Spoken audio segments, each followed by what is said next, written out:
Olá, aqui é o Ronde e você está no canal The Books. Já te peço que se inscreva no canal, ative o sininho das notificações para que você possa receber os áudios dos próximos capítulos. E se você quiser adquirir esse livro, deixarei também o link abaixo aqui na descrição. E chega de enrolação e bora navegar nesse mar de conhecimento. Capítulo 3.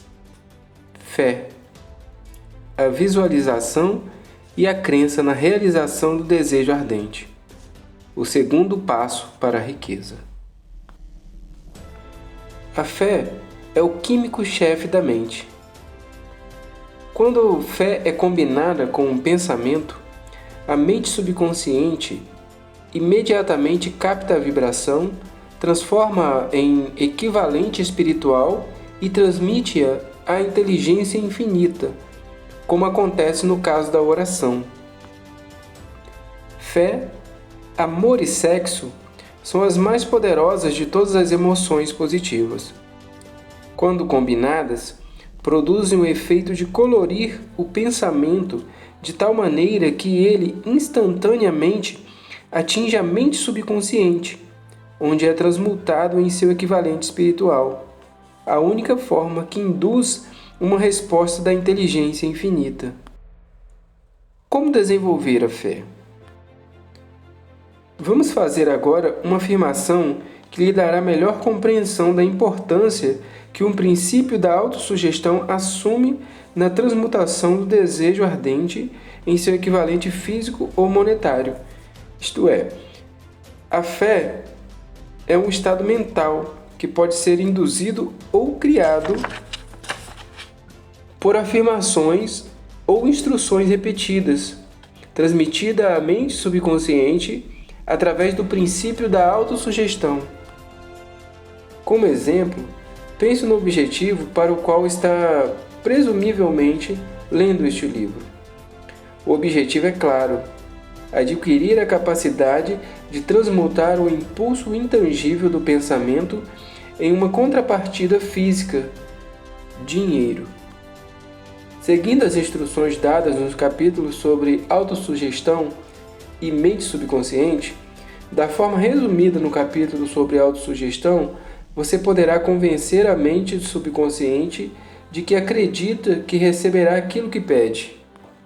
Ela agirá de acordo com essa crença e a devolverá sob a forma de fé, seguida de planos definidos para realizar o que você deseja. Fé é um estado de espírito que você poderá desenvolver à vontade, tão logo tenha compreendido bem os 13 princípios, uma vez que é um estado de espírito que podemos desenvolver voluntariamente através da aplicação e uso dos mesmos princípios. A repetição de afirmações sob a forma de ordem a seu subconsciente é o único método conhecido de desenvolvimento voluntário da emoção chamada fé. Talvez o significado dessas palavras possa ser tomado mais claro com a explicação seguinte sobre a maneira como certos homens transformam-se, às vezes, em criminosos, ou nas palavras de um famoso criminalista: quando, pela primeira vez, entra em contato com o crime, o homem o abomina. Se permanece em contato com ele durante certo tempo, acostuma-se e suporta-o. Se o contato se prolongar por tempo suficiente, finalmente o aceita e é influenciado pelo crime. Essas palavras equivalem a dizer que qualquer impulso de pensamento transmitido repetidamente à mente subconsciente acaba sendo aceito e transformado por ela em realidade. A mente subconsciente, em seguida, transforma o impulso em equivalente físico, adotando o procedimento disponível mais prático. Em relação a essas palavras, pense na seguinte declaração: todos os pensamentos que são investidos em emoção foram carregados de pensamentos e, combinados com fé, começam imediatamente a se transmutar em seu equivalente ou contrapartida física. As emoções, ou a parte do sentir dos pensamentos, constituem os fatores que dão energia, vida e ação aos pensamentos. As emoções de fé, amor e sexo, quando combinadas com qualquer impulso mental, conferem ao pensamento maior poder de ação do que qualquer uma dessas emoções isoladamente. Não só os impulsos de pensamentos que foram combinados com a fé, mas também os que foram com qualquer uma das emoções positivas ou negativas podem chegar à mente subconsciente e influenciá-la. Ninguém está condenado à má sorte. Com base nesse enunciado, você compreenderá que a mente subconsciente transformará em equivalente físico qualquer impulso de pensamento, de natureza negativa ou destrutiva, isso com a mesma rapidez com que agirá sob impulsos mentais de natureza positiva ou construtiva.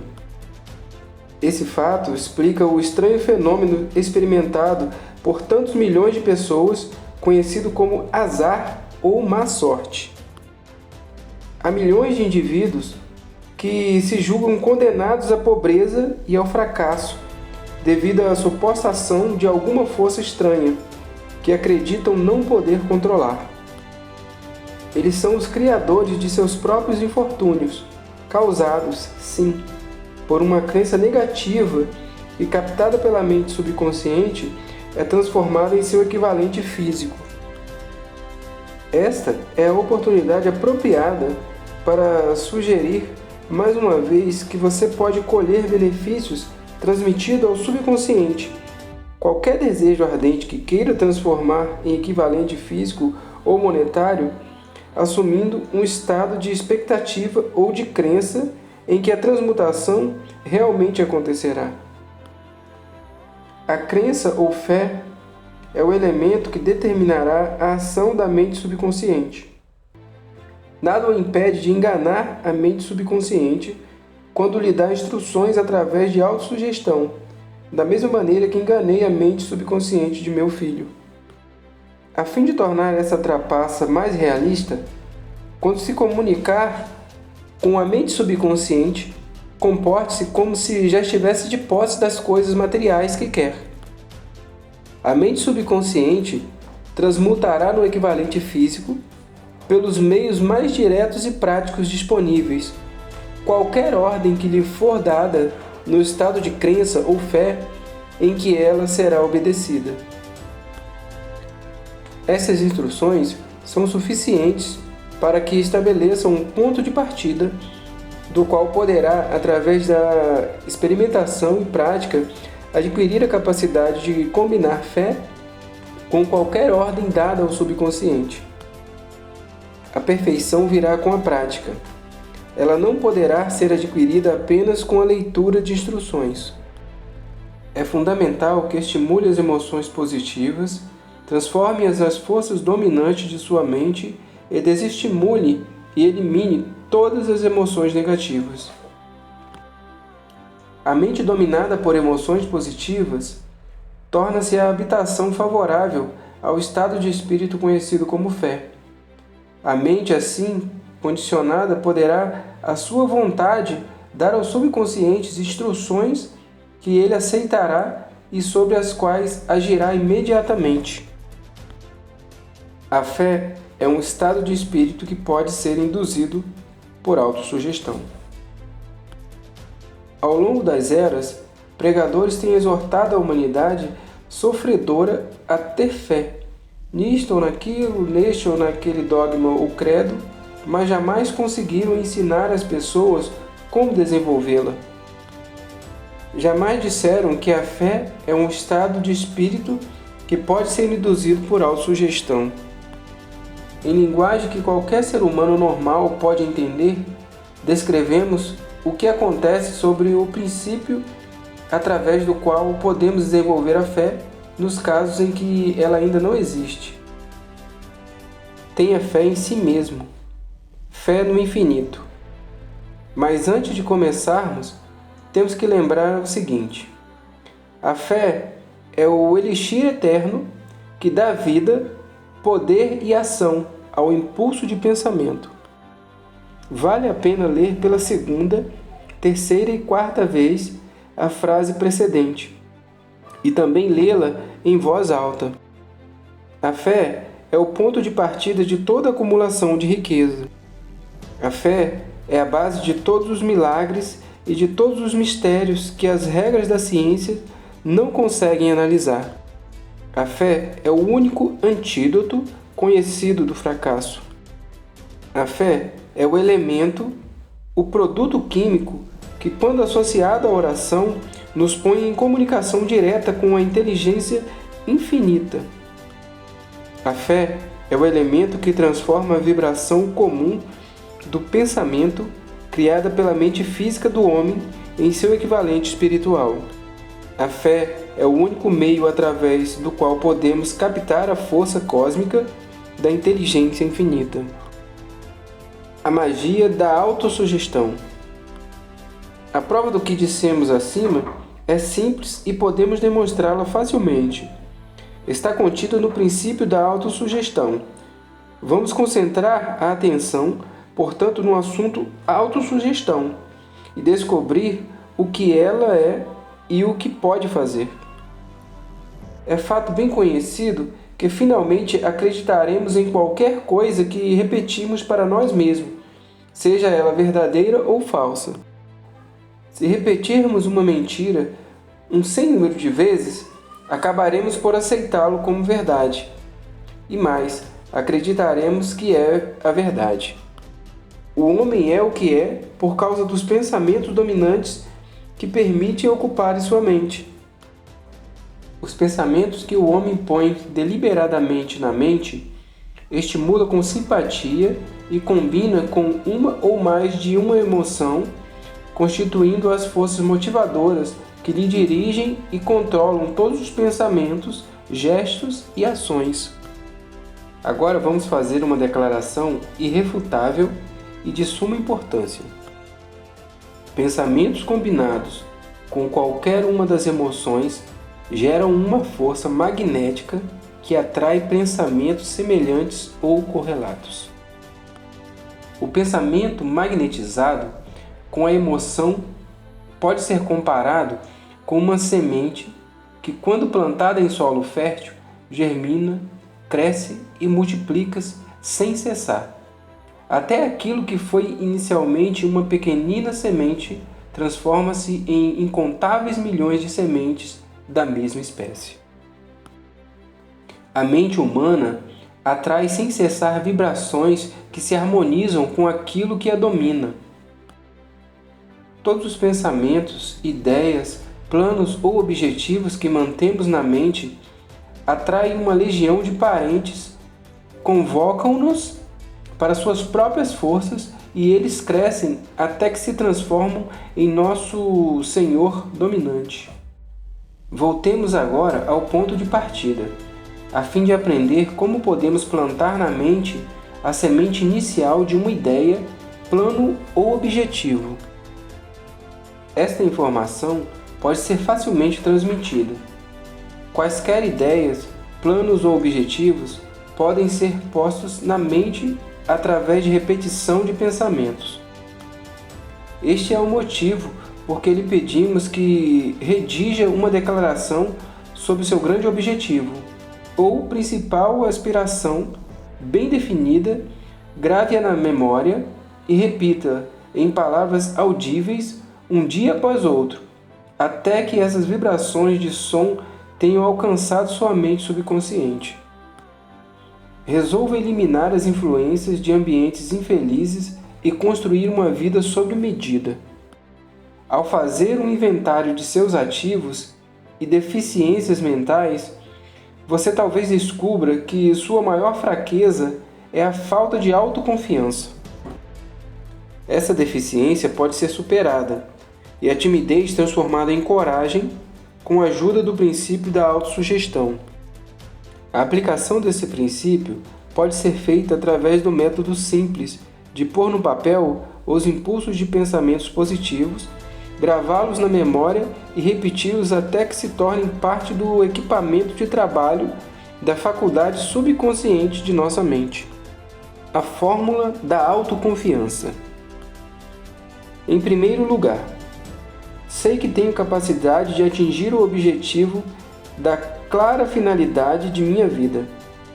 Por conseguinte, exijo de mim mesmo ação persistente, contínua, para transformá-lo em realidade, e aqui e agora prometo agir nesse sentido. Em segundo, acredito que os pensamentos dominantes em minha mente produzirão por fim uma ação externa, física, e que gradualmente eles se transformarão em realidade física. Por conseguinte, concentrarei meus pensamentos durante 30 minutos todos os dias na tarefa de pensar na pessoa que quero ser, criando assim uma clara imagem mental em minha mente. Em terceiro, sei através do princípio da autossugestão que todo e qualquer pensamento que mantiver continuamente em minha mente procurará, no fim, expressar-se através de algum meio prático a fim de atingir o objetivo que o inspira. Por conseguinte, dedicarei 10 minutos todos os dias a exigir de mim mesmo o desenvolvimento da autoconfiança. Em quarto, redigi uma descrição clara de meu principal e claro objetivo na vida e nunca deixarei de me esforçar até que tenha desenvolvido autoconfiança suficiente para atingi-lo. Em quinto, compreendo perfeitamente que nenhuma situação de riqueza ou posição na vida poderá durar por muito tempo, a menos que construída sobre verdade e justiça. Por conseguinte, não participarei de nenhuma transação que não beneficie todas as pessoas envolvidas. Terei sucesso atraindo as forças que desejo usar e a cooperação de outras pessoas. Induzirei essas pessoas a me servir, porque também desejo servi-las. Eliminarei o ódio, a inveja, o ciúme e o egoísmo e o cinismo, ao desenvolver amor por toda a humanidade, porque sei que uma atitude negativa em relação às outras pessoas nunca me trará sucesso.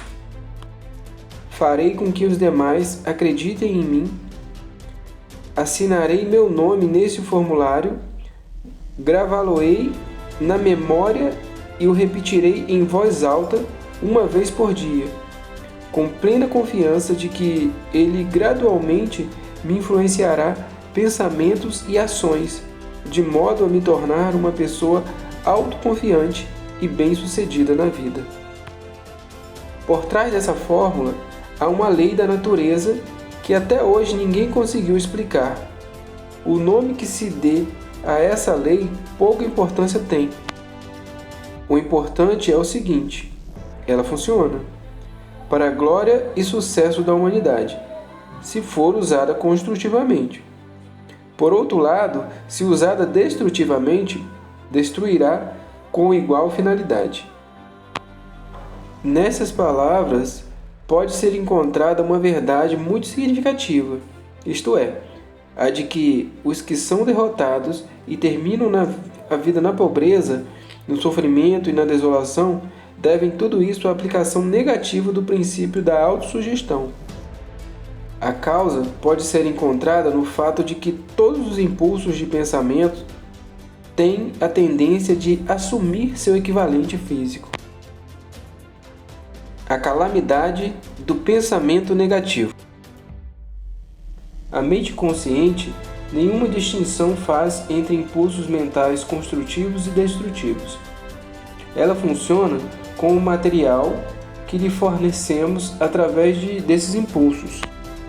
Transforma em realidade um pensamento condicionado pelo medo com a mesma facilidade com que transforma em realidade um pensamento motivado pela coragem ou pela fé. Da mesma forma que a eletricidade acionará as engrenagens da indústria e prestará serviço útil, se usada construtivamente, ou destruirá a vida se usada erroneamente. A lei da autossugestão o levará à paz e à prosperidade, ou o jogará no vale do sofrimento, do fracasso e da morte, dependendo da maneira como você a compreende e aplica. Se encher a mente de medo, dúvidas e descrença em sua capacidade de entrar em contato com as forças da inteligência infinita e de usá-las, a lei da autossugestão aproveitará esse espírito de descrença e o usará como modelo, através do qual transmutará em seu equivalente físico. Tal como o vento que conduz um barco para o leste ou para o oeste, a lei da autossugestão o elevará ou o rebaixará, dependendo da maneira como você içará as velas do pensamento. A lei da autossugestão, com o emprego da qual o indivíduo pode ascender às culminâncias do sucesso que abalam a imaginação, é bem descrita nos versos seguintes. Se você pensa que está derrotado, está. Se pensa que não tem coragem, não tem. Se gostaria de vencer, mas pensa que não pode, é quase certo que não poderá. Se pensa que vai perder, está perdido. Pois no mundo descobrimos que o sucesso começa com a vontade do indivíduo. Tudo depende do estado de espírito. Se pensa que foi ultrapassado, foi. Você tem que pensar alto para subir. Precisa ter confiança em si mesmo antes de algum dia ganhar um prêmio. As batalhas na vida nem sempre são ganhas pelo mais forte ou mais rápido. Mas, cedo ou tarde, aquele que vence é aquele que pensa que pode vencer. Observe as palavras que foram enfatizadas e captará o significado profundo que o poeta tinha em mente. Que gênio está adormecido em seu cérebro? Em algum lugar em sua constituição, dormita a semente da realização pessoal que se desperta e posta em ação o levará a alturas que você jamais teve esperança de atingir. Da mesma forma que o grande músico pode tirar os mais belos arpejos das cordas de um violino, você pode despertar o gênio que dorme em seu cérebro e fazer com que ele o impulsione para o alto, para qualquer meta que deseja alcançar. Abraham Lincoln fracassou em tudo o que tentou, até bem depois dos 40 anos de idade. Era um João Ninguém, de parte alguma, até que uma grande experiência na vida despertou o gênio adormecido em seu coração e cérebro e deu ao mundo um dos homens realmente notáveis. Essa experiência teve os ingredientes das emoções de tristeza e amor. E lhe ocorreu através de Anne Hathaway, a única mulher a quem realmente amou. É fato bem conhecido que a emoção do amor assemelha-se muito ao estado de espírito conhecido como fé. E é por essa razão que o amor chega quase a transmutar os impulsos de pensamento da pessoa em seu equivalente espiritual. Na pesquisa que realizou, este autor descobriu, baseado na análise da vida e realizações de centenas de homens notáveis, que nos casos de quase todos eles houve a influência do amor de uma mulher. Se quer prova do poder da fé, estude as realizações de homens e mulheres que a usaram. À cabeça da lista temos o Nazareno.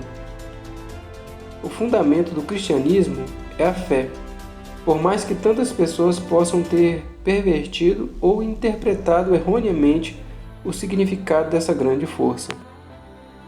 A soma e substância dos ensinamentos e das realizações de Cristo, que podem ter sido interpretados como milagres, não foram nem mais nem menos que fé.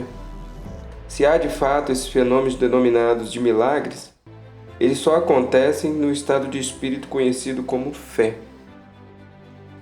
Vejamos o poder da fé da forma como foi demonstrado por um homem muito conhecido de toda a civilização, o Mahatma Gandhi. Gandhi exerceu mais poder potencial do que qualquer homem de sua época. Isto a despeito do fato de nada possuir em matéria de instrumentos ortodoxos de poder, tais como dinheiros, couraçados, soldados e equipamentos de guerra. Gandhi não tinha dinheiro nem lar, e sequer uma muda de roupa, mas tinha poder. E como o adquiriu? Ele o criou porque compreendia o princípio da fé e porque teve a capacidade de transplantá-la para a mente de 200 milhões de pessoas. Realizou a façanha espantosa de influenciar e fundir 200 milhões de mentes em uma única e fazer com que se movessem em uníssono, como uma só. Que outra força na Terra, com exceção da fé, poderia realizar tanto? Como uma ideia, construiu uma fortuna. Devido à necessidade de fé e de cooperação no mundo dos negócios e na indústria, será interessante e proveitoso analisar um fato que proporciona uma clara compreensão do método através do qual industriais e empresários acumularam grandes fortunas, isto é, dando antes de tentar receber. O fato escolhido para este exemplo retroage ao ano de 1900, época em que estava sendo formada a United States Steel Corporation.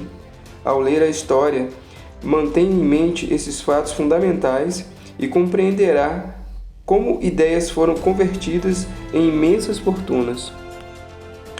Se você é uma dessas pessoas que frequentemente se perguntam como grandes fortunas foram feitas, essa história sobre a criação da United States Steel Corporation será uma esclarecedora.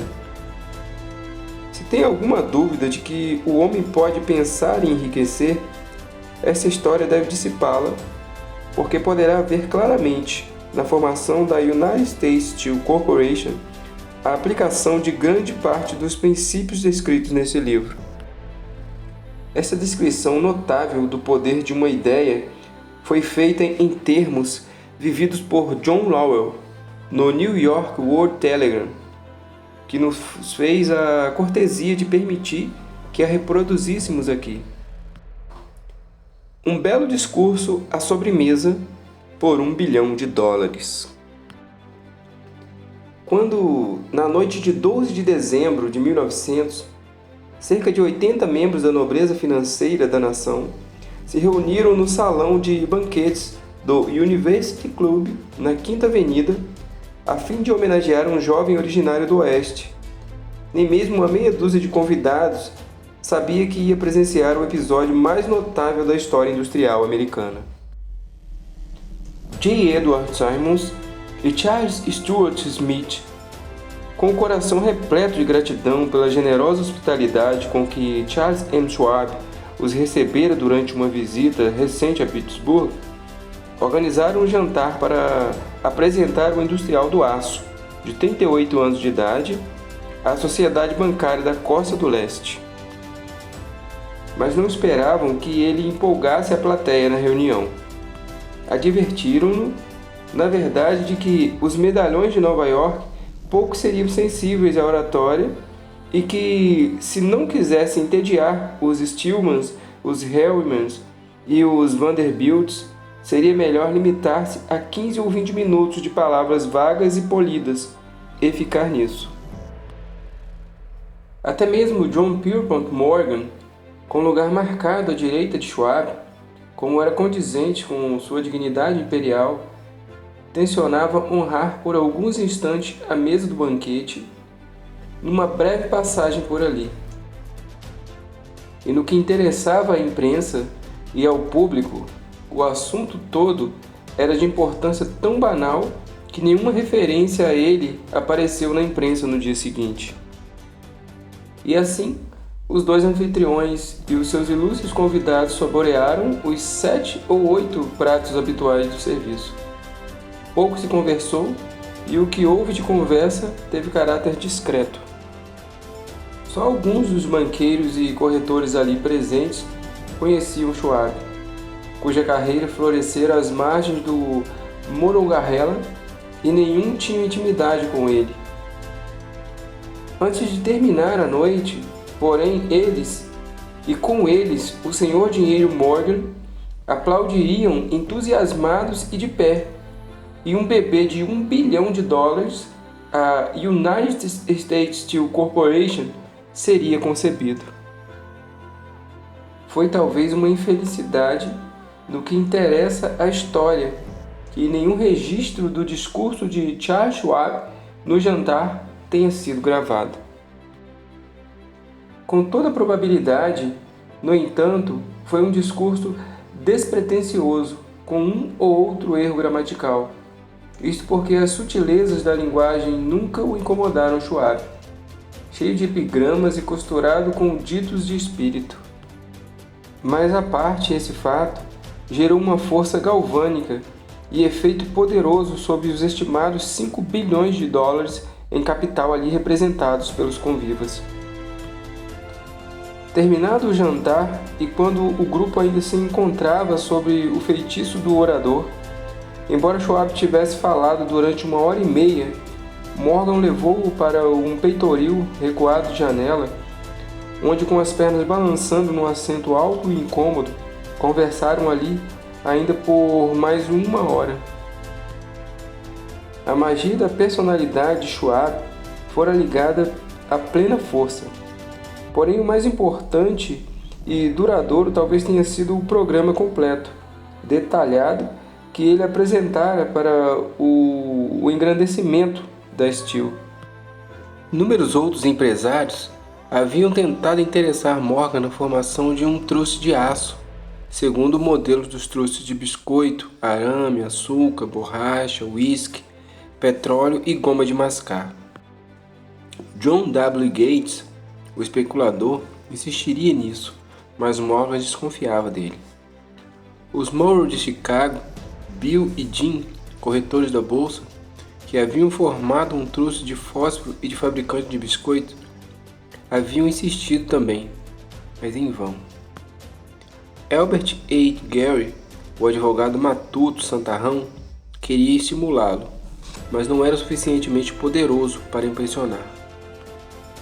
Até o momento em que a eloquência de Schwab levou J.P. Morgan para as alturas de onde podia visualizar os resultados sólidos da operação financeira mais ousada jamais concebida. O projeto era considerado como o sonho delirante dos aventureiros do dinheiro barato. O magnetismo financeiro que começara, na geração anterior, a atrair milhares de companhias pequenas e às vezes mal administradas e fundi-las em grandes trustes capazes de esmagar a concorrência, tornar-se realidade no mundo siderúrgico graças às manobras de um jovial pirata dos negócios, John W. Gates.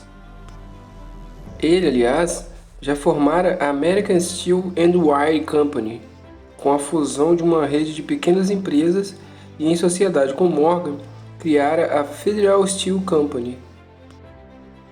Mas, em comparação com o gigantesco truste vertical de Andrew Carnegie, um truste possuído e operado por 53 sócios, essas outras empresas eram fichinhas. Podiam se consolidar como quisessem, mas nem mesmo todas elas juntas poderiam fazer sequer uma moça na empresa de Carnegie, e Morgan sabia disso. O velho e excêntrico escocês sabia disso também. Das alturas das torres de Skyball Castle, ele observava inicialmente como divertimento e em seguida com ressentimento as tentativas das companhias menores de Morgan de invadir seu ramo de negócios. Quando as tentativas se tornaram ousadas demais, o temperamento de Carnegie foi tomado de raiva e desejo de retaliação. Resolveu construir uma instalação exatamente igual a todas as outras possuídas pelos rivais. Até então, não mostrara interesse por arames, canos, manilhas ou folhas de metal. Até então, contentara-se em vender o aço bruto a essas empresas e deixar que lhe dessem a forma de que desejassem.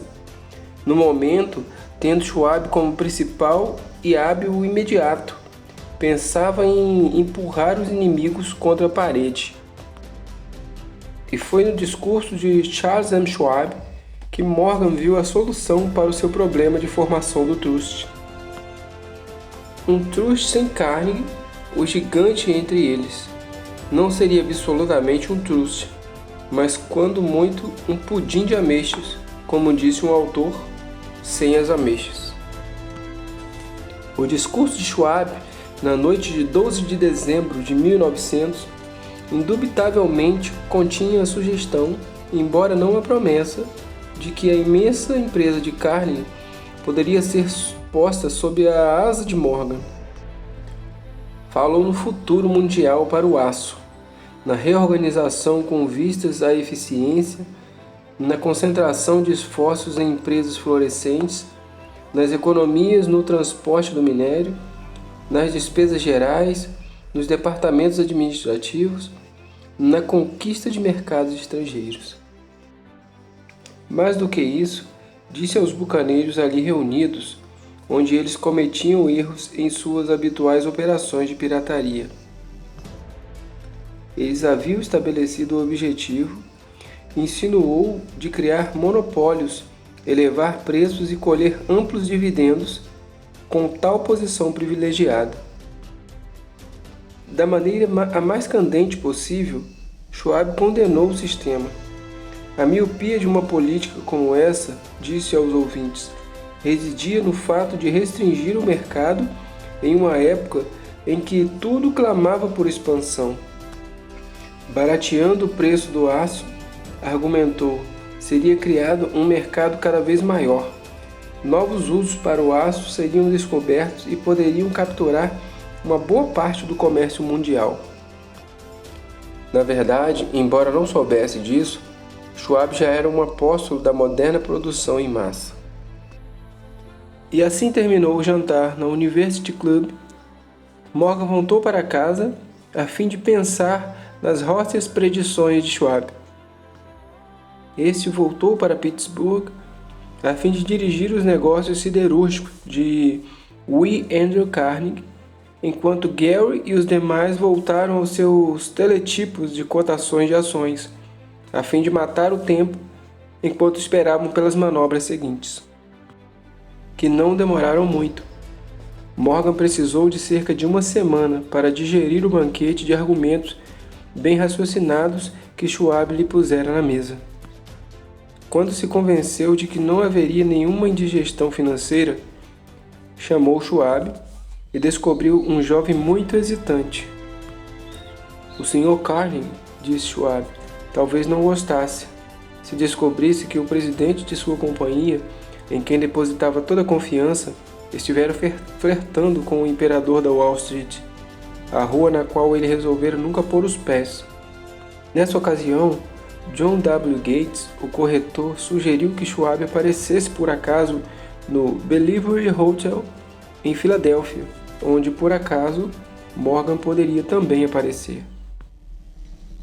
Quando Schwab chegou, no entanto, descobriu que Morgan adoecera e permanecia em sua casa em Nova York. Por insistência do idoso financista, Schwab se dirigiu-se a Nova York a fim de visitá-lo. Bem, certos historiadores econômicos acham que, do começo ao fim do drama, o palco foi armado por Andrew Carnegie, que o jantar oferecido a Schwab, o famoso discurso, a conferência do domingo à noite entre Schwab e o rei do dinheiro, havia sido fatos arranjados pelo astucioso escocês. Na verdade, aconteceu exatamente o oposto. Ao ser chamado para consumar o negócio, Schwab nem mesmo sabia se o chefinho, como Andrew era chamado, escutaria uma oferta de compra, em especial por um grupo de indivíduos que ele considerava dotados de algo menos do que santidade. Schwab, no entanto, trouxe 6 laudos para a conferência com Morgan, em sua própria caligrafia, repleta de números exatos que, na sua opinião, representavam o valor físico e capacidade potencial de gerar lucros de todas as siderúrgicas que considerava como estrelas essencial no novo firmamento do metal. Durante toda a noite, 4 homens analisaram exaustivamente esses números. O chefe, claro, era Morgan, inabalável na crença no direito divino do dinheiro. Assessorava o seu aristocrático sócio Robert Bacon, que era também um erudito e cavalheiro. O terceiro era John W. Gates, que Morgan desprezava considerando-o como um especulador, mas que usava como um instrumento. O quarto era Schwab, que conhecia mais sobre os processos de fabricação e venda de aço do que qualquer outro grupo de pessoas. Naquela conferência, os números fornecidos por Schwab em nenhum momento foram questionados. Se ele dizia que uma empresa valia tanto, ela valia isso e nada mais. Schwab ainda insistiu em incluir na consolidação apenas as empresas que indicava. Concebera uma empresa na qual não haveria duplicações de atividades, nem mesmo para satisfazer a cobiça de amigos que queriam descarregar suas empresas sobre os largos ombros de Morgan. Ao anoitecer, Morgan levantou-se e espigou-se. Restava uma única pergunta a ser respondida. Você acha que pode convencer Andrew Carnegie a vender? Perguntou. Posso tentar, respondeu Schwab. Se conseguir que ele venda, eu levo adiante o negócio, resolveu Morgan. Até então, tudo bem. Mas Carnegie venderia? Quanto exigiria? Schwab pensava em cerca de 320 milhões de dólares. Que forma de pagamento aceitaria? Em ações ordinárias ou preferenciais? Em debêntures? Em dinheiro sonante? Ninguém conseguiria levantar $1/3 de bilhão em dinheiro vivo.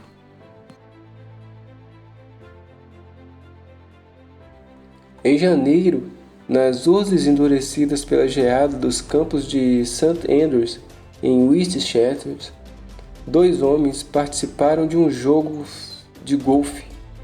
Andrew, vestido com vários suéteres para proteger-se do frio, e Charles, que falou animadamente, como sempre, para manter o alto astral do chefe. Nenhuma palavra sobre negócio foi tocada, porém, até que os dois se sentaram no calor agradável da cabana próximo de Carnegie.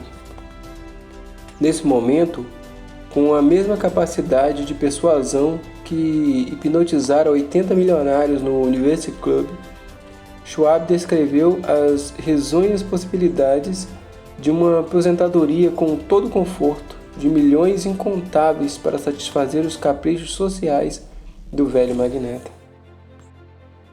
Carnegie entregou os pontos, escreveu um número em um pedaço de papel, entregou a Schwab e disse: "Muito bem, vendo por este preço." O número era de aproximadamente 400 milhões de dólares, alcançado usando-se os 320 milhões mencionados por Schwab como preço básico e adicionando-se 80 milhões a fim de representar o aumento do valor do capital nos 2 anos anteriores.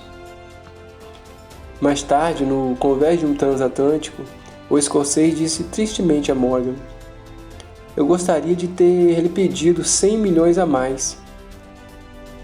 Se eu tivesse pedido, eu teria pago", respondeu alegremente Morgan. Houve uma enorme balbúrdia, claro.